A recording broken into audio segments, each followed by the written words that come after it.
नमस्कार प्रियजनों, मैं प्रदीप विश्वकर्मा। आप देख रहे हैं एएच इलाहाबादी। मैं इस प्लेटफॉर्म पर उपस्थित हुआ बीए पार्ट 2 के सिलेबस से अंतर्गत विद्यापति जी को लेकर के, जो आप सही से देख पा रहे हैं, जो पीछे लिखा हुआ है। और इसके पहले मैं बीए पार्ट 2 के सिलेबस को डिसीजन कर चुका हूं, जिसमें अनेक प्रकार के कवि एवं 2 पुस्तकें भी बताई थी। तो इसमें सबसे पहले हम विद्यापति जी के बारे में चर्चा करेंगे। तो आइए सबसे पहले हम देख लेते हैं, जिसमें जीवनी एवं कृतित्व के बारे में चर्चा करेंगे।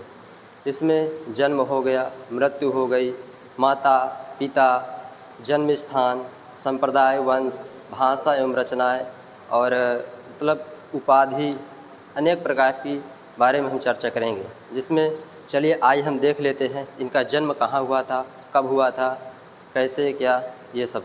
ठीक है, तो देखिए इनका जन्म हुआ था 1360 ईस्वी में।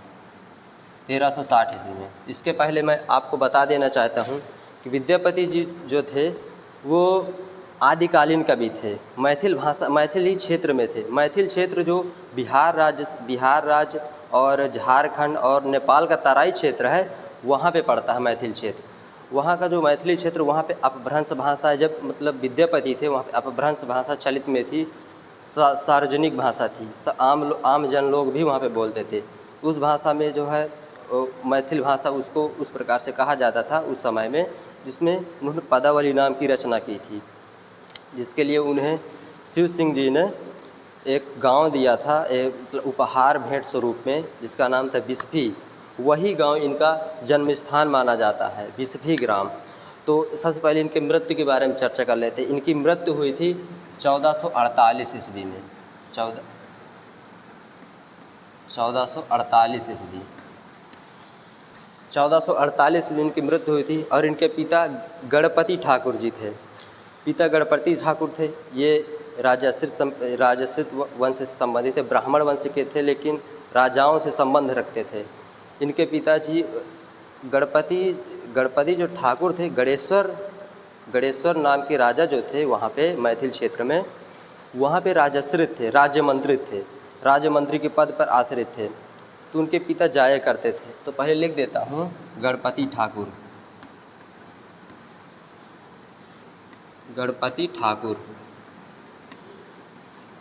तो इनके पिता गणेश्वर जी के राज दरबार में जाया करते थे। तो विद्यापति जी भी उन्हीं के साथ जाया करते थे, जिससे उनको राजनीति से संबंधित और अन्य प्रकार के ज्ञान भी उनको प्राप्त होते थे।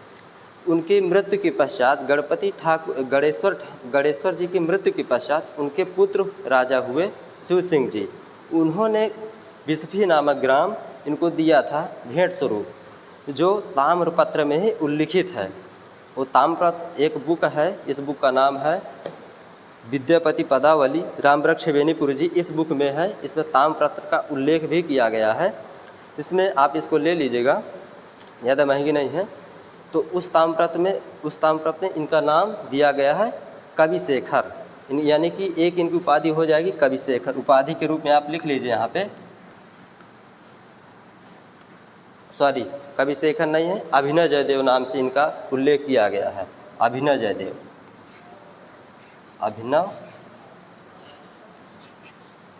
जयदेव। इस प्रकार से आप देख पा रहे हैं कि इनका एक और नाम हमको प्राप्त हुआ, जो अभिनव जयदेव नाम से है। और इनकी माता के बारे में चर्चा करेंगे तो ये मतलब गृहिणी थी। इनका नाम था हासनी देवी। और इनका जन्म स्थान दरभंगा जिले के कामतौल स्टेशन से 2 या 3 कोस के अंतर्गत है, जो बिस्फी नामक ग्राम है, बिहार राज्य में पड़ता है। वही इनका दरभंगा जिला, बिस्फी बिहार राज्य। इनके जन्म के संबंध में अनेक मतभेद पाए गए हैं। इनका जन्म दरभंगा बिस्फी ग्राम में हुआ था, लेकिन बांग्ला क्षेत्रीय लोग, बांग्ला वाले लोग इनके जन्म स्थान को वहीं पे खोज निकाले थे, क्योंकि इनकी जो भाषा थी, जैसे मतलब जो मैथिली भाषा थी, इसमें पद रचना करते थे और वहाँ की जो बोलचाल की भाषा थी वो भी मतलब उनकी बोलचाल की भाषा मैथिल भाषा थी, जिसको ब्रजबुली के नाम से जाना जाता था। क्या नाम से जाना जाता था? ब्रजबुली। ब्रजबुली के नाम से बांग्ला भाषा, बांग्ला में इस नाम से इसको जाना जाता था। तो वहाँ पे इनके जन्म स्थान को मतलब बिस्फी नामक ग्राम में ढूंढ निकाले और शिव सिंह नाम के राजा भी ढूंढ निकाले। इस प्रकार से उनको हर प्रकार से तय कर लिए थे कि इनका जन्म स्थान बिस्फी मतलब बांग्ला में हुआ था। और फिर जब कालांतर पश्चात अनेक विद्वान आए, जैसे हरप्रसाद शास्त्री, इस प्रकार के विद्वान आए जिन्होंने यह साबित मतलब इन्होंने स्वीकार लिया, क्योंकि अनेक रिसर्च हुई, खोजें हुई, इसमें उन्होंने स्वीकार लिया इनका जन्म मैथिल क्षेत्र बिहार में ही हुआ था, जो बिस्फी नामक ग्राम में जो बिस्फी नामक ग्राम है वहाँ पे ही इनका जन्म हुआ था। तो इस प्रकार से इनके जन्म के संबंध मतभेद मिट गया। और इनके संप्रदाय के बारे में बात करेंगे तो इनका संप्रदाय वैष्णव संप्रदाय था। वैष्णव संप्रदाय, कुछ विद्वान इनको वैष्णव संप्रदाय मानते हैं, कुछ विद्वान शैव संप्रदाय मानते हैं। अगर देखा जाए ये मतलब वैष्णव संप्रदाय में भी अनेक सारी कविताएं, रचनाएं और ग्रंथ भी प्राप्त हुए हैं। और शैव में भी इन्होंने शैव के संबंध में एक जो है युक्ति भी प्रसिद्ध है, जिसमें उगना महादेव के नाम से, जो मैथिल क्षेत्र में उगना महादेव आज भी पूजा होती है, वहाँ पे मतलब उगना महादेव के नाम से जाने जाते हैं। ये शंकर जी के भक्त थे, भगवान भोलेनाथ के भक्त थे। ये मतलब इतने कठोर तपस्या करते थे कि भोलेनाथ स्वयं धरती पर उतर आए थे इनके साथ, एक भिखारी का रूप धारण करके जो है उगना नाम से इनके साथ रहा करते थे। तो इस प्रकार से मतलब बाद में जान भी गए थे कि भोलेनाथ आए हुए हमारे साथ रह रहे हैं। तो इनके जब मतलब इनको भोलेनाथ जी ने शर्त भी दी थी कि मतलब किसी को बताना नहीं है, मैं तुम्हारे साथ रहूँगा, किसी को पता नहीं चलना चाहिए। जब इनकी मतलब पता चल गया सब लोगों को, तो इन्होंने एक पद लिखा था, उगना रे मोर कतय गेला सित की दुह भेला। यानी कि हे उगना, कहाँ चले गए तुम? कतय, कभी नहीं तुम्हें जाना चाहिए, मेरे साथ ही रहना चाहिए हमेशा, दोनों बेला, यानी हर प्रहर, शाम और दिन, रात और दिन हमेशा मेरे साथ रहना चाहिए। इस प्रकार से उन्होंने पद दिया था। और इनका वंश था ब्राह्मण, जो राजाश्रित थे, राजाओं के दरबार में रहा करते थे। इनके पिताजी खुद गणेश्वर जी के राज दरबार में रहते थे, गणपति ठाकुर। तो तो इस प्रकार से इनके संप्रदाय के बारे में देखा जाए तो इनका संप्रदाय था, यही स्वीकार किया गया कि शैव संप्रदाय से संबंधित थे। बाकी इनके पदों में तो अधिकतर राधा कृष्ण के ही प्रेम के गीत गाए गए हैं, जो आज भी वहाँ उस क्षेत्र में प्रेम के गीत गाए जाते हैं। इनका संप्रदाय शैव संप्रदाय स्वीकार किया गया है।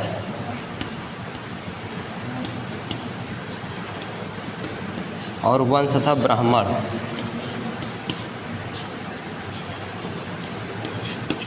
ब्राह्मण वंश से संबंधित है।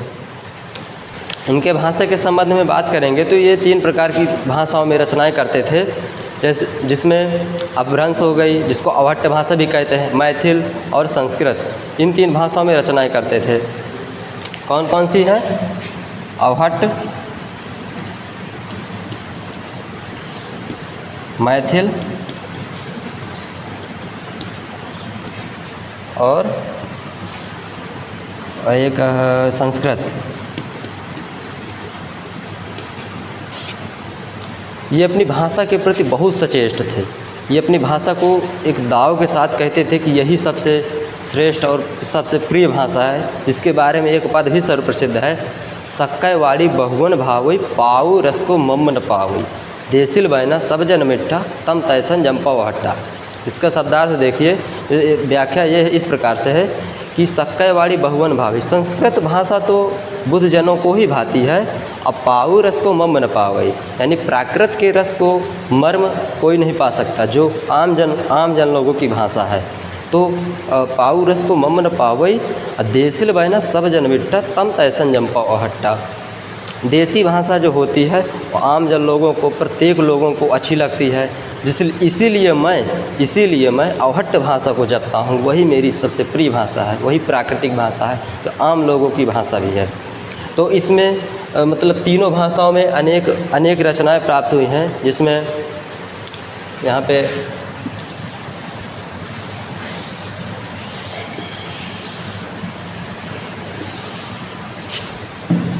तीनों भाषाओं में। तो अवहट्ट में जो है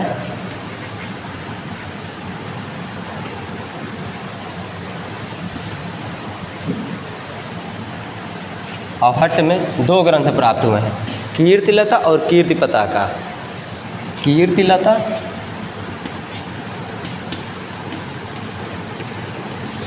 और कीर्ति पताका।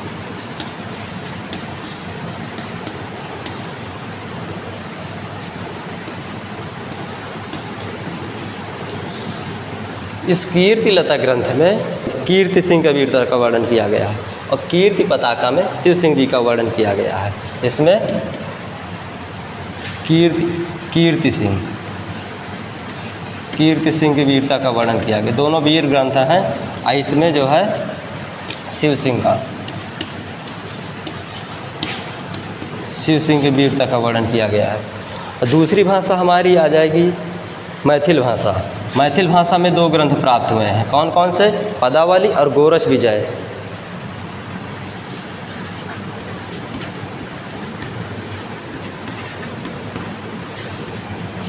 पदावली और गोरच विजय।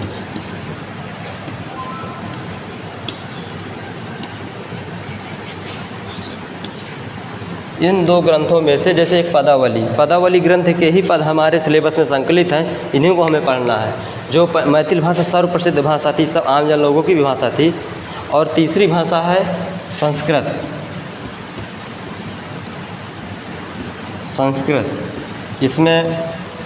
इसमें जो है बहुत सारे ग्रंथ इसमें प्राप्त हुए, जैसे रचनावली,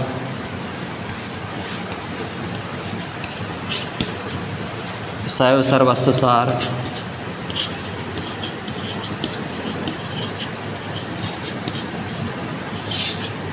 और शैव सर्वस्व सार, दान वाक्यावली,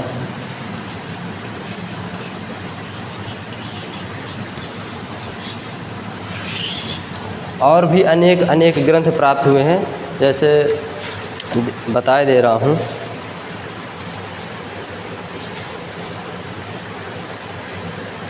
मणिमंजरी, भूपरिक्रमा, पुरुष परीक्षा, दुर्भाग्य तरंगड़ी, गंगा वाक्यावली, दान वाक्यावली बताया ही, विभाग सर, गया पत्तलक। मणिमंजरी,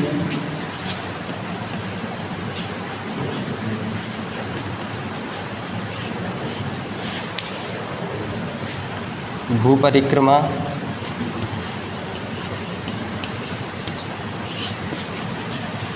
गया पत्तलक,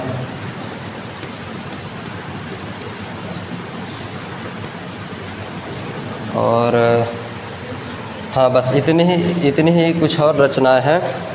एक है दुर्गा भक्ति तरंगड़ी।